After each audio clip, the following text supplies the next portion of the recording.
Catherine Bigelow's disturbing film Detroit opened in the US on July 21st, almost exactly 50 years after the events it depicts took place over some hot July nights in 1967. It's a story of shocking police racism, brutality and killings, crimes that at the time were whitewashed, the word is not inappropriate, when the police involved were acquitted of the crimes of which they were accused.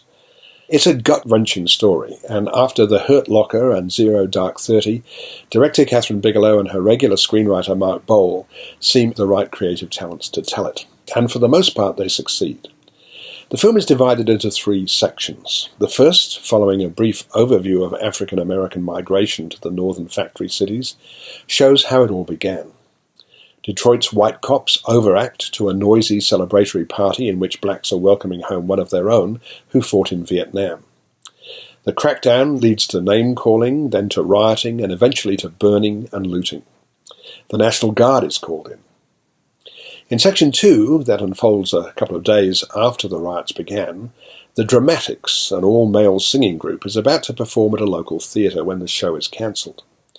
Lead singer Larry Reed, Algie Smith, and his friend Fred, Jacob Lattimore, are trying to avoid the violence and get home, but the bus on which they're travelling is stopped. They seek refuge in the seedy Algiers Motel, where they meet some other African Americans who are accompanied by a couple of white girls visiting from Ohio. One of the group, Carl, Jason Mitchell, stupidly fires off a starting pistol loaded with blanks. That's enough to have the cops raid the motel. The cop in charge is Krause, Will Poulter, an unapologetic racist who's already shot a looter in the back during the riots. What follows next is a nail-biting 45-minute sequence in which Krause and the other cops beat and terrify the group, including the girls. In the end, 3 African Americans are shot dead. The third and least successful section of the film deals rather superficially with the aftermath of these events. The first section is characterized by the director's choice of Barry Ackroyd as cinematographer. Ackroyd is celebrated for his handheld pseudo-documentary approach, and it's interesting to note that when we see actual newsreel footage shot at the time, it's much more coherent and focused than Ackroyd's messy approach. Fortunately, in the crucial segment in the motel, the camera work improves, allowing the extreme tension to take over.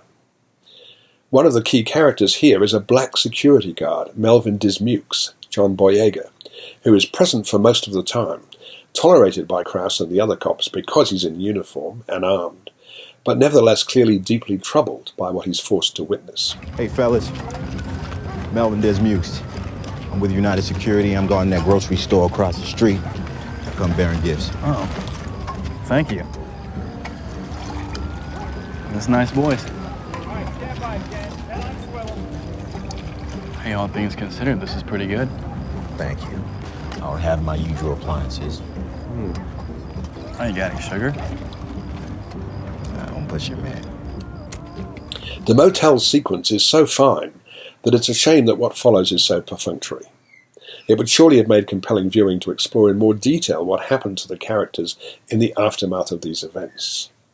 Incidentally, the events depicted in the film unfolded almost exactly a month after the release of In the Heat of the Night, a movie in which a black cop, Sidney Poitier, runs rings around a bigoted southern cop, Rod Steiger, in solving a murder case.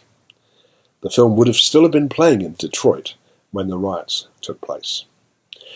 I'm giving Bigelow's film 4.5 stars.